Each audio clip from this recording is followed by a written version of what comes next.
The countdown to winter break has begun. In those times leading up to winter break, I like to focus in on winter art versus holiday specific art. Now, that is mostly because it's more inclusive that way to include everybody on the festive fun projects.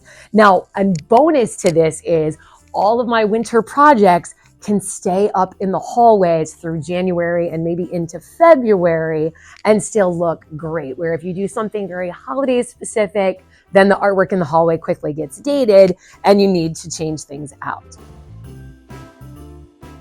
You already know this, but the life of an art teacher is pretty hectic and wild the weeks leading up to the break. So when you start getting all the handouts and all the emails with all the festive fun extra things that are going to be happening, be realistic with yourself.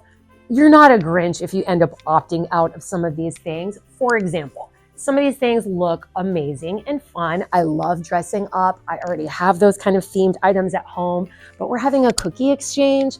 Not really a baker. Nobody wants to eat the cookies that I make, trust me. So as a gift to myself, I may opt out of that one. It can just be a little bit less stress for me and an already crazy time.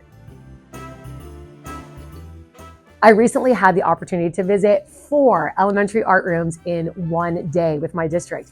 And it was so inspiring to see what's really happening in these classrooms. And I walked away with actionable items and also got inspired of things that I definitely want to try this school year. So I challenge you to contact another art teacher in your area and plan a visit now with them for January when we return. This gives you a day that you get to be out of your school and you go in and get to see what somebody else is doing. We get really stuck in our ways. It was really a fun opportunity for me, and I think you could learn a lot from it too.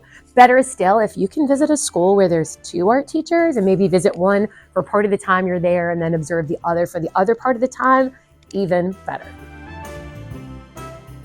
This is one of those things for your future self to thank you.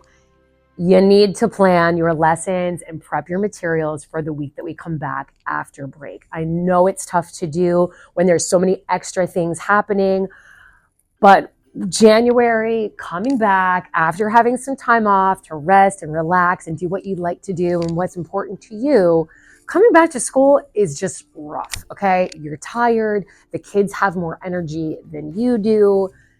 It's hard. So having those things so you have a smooth transition back is really going to help. You can always change your mind over winter break if you see something exciting and different that you want to do, but you'll rest easier and relax knowing you're not that person the night before we go back to school that's on Facebook and looking around on Instagram trying to figure out what's going to be your next move.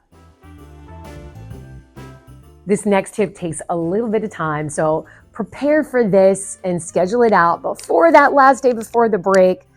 It really helps to do some extra cleaning. So I like to go and make sure that I have all the artwork in my room graded, that my displays are all taken down and fresh displays are up when we leave. I like to make sure that my tables are really clean. So I use a little tool like the custodians do with a scraping tool and make sure my tables and surfaces are nice and clean. It's nice to just have surfaces cleared off so that when you come back in the new year, you feel like you're getting a fresh start. You're not returning to mess and chaos. And cleaning off your desk is huge. I know it takes time, but just making sure you take everything off your desk and wipe it off and clean it and return things that are, the glitter, the scissors, everything that's on your desk that shouldn't be there. Coming back into that all reset kind of gives you that like beginning of the school year feel. And it's just a wonderful gift that you can give yourself.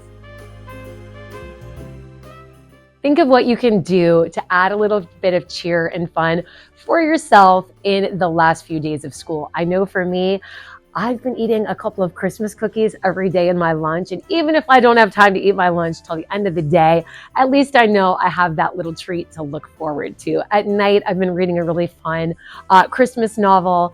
And over the weekend, I've been planning fun things for my family to do that get us into that holiday spirit. This weekend, we're going to see A Christmas Carol.